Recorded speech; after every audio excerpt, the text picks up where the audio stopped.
Yeah, they're victims. They're victims in that when they take away those goods, or if those goods are taken away from them, and if those goods represent something about them as an individual, when those goods are taken away from them, are they stripped of their individuality and their identity?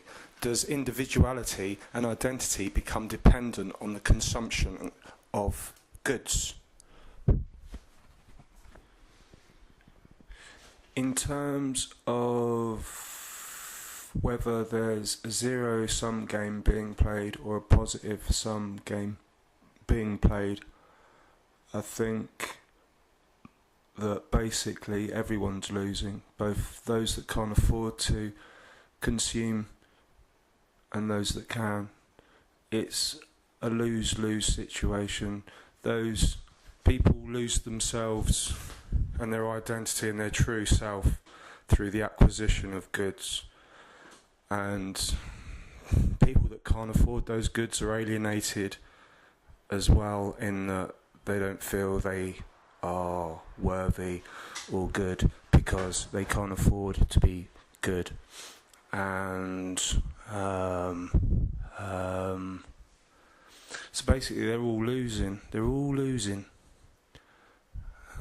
They're losing their individuality.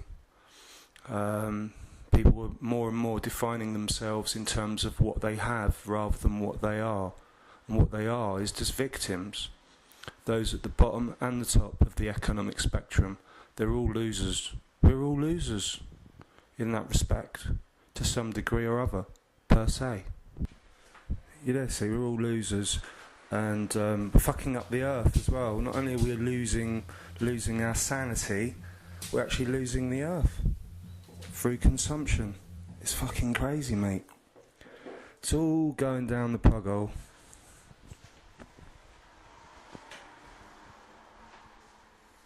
Maybe we should get back to the good old days. You know, the good old days when the earth wasn't worshipped but was respected. And if we could reconnect with nature as a race, then maybe as a race we could reconnect with our true individual selves, which has eroded away since the beginning of the Industrial Revolution. What came with the revolution was from within. The revolution came from within, from thoughts and will, both political, social, personal. It all started there. That's where the revolution started. That's what spurred the revolution on. And bad news all round, really, because we're all going to die.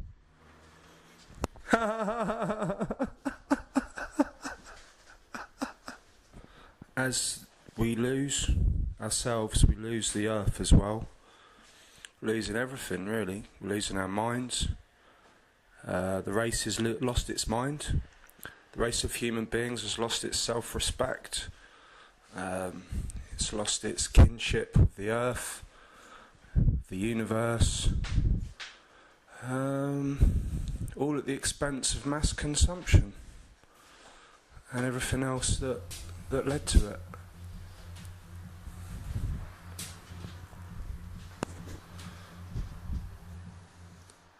What's really crazy is that everybody knows it, and yet everything just carries on. Like, well, it just carries on, doesn't it? Just keeps on going. So maybe that says something. Maybe that's more of a metaphysical thing that I'm touching on there. Like, I can't be bothered to bang on about infinity and fucking all that bollocks. Bollocks to that. The good news is there's only 80 years left. Only 80 years left for oil. In 8 years' time, there'll be no oil left, which will stop wars. Like, that'll really fuck up wars. Like, there will still be wars, but you know, it's gonna be really, really, really hard to fuck places over and profit from it. It's gonna make it much, much harder, you know.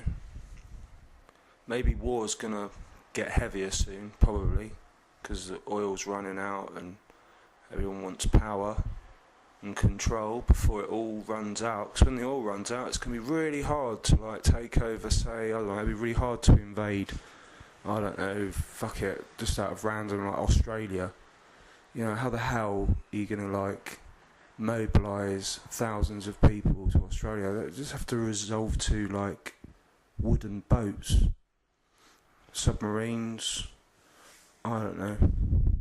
Then again, maybe they'll harness geothermal energy to power stuff.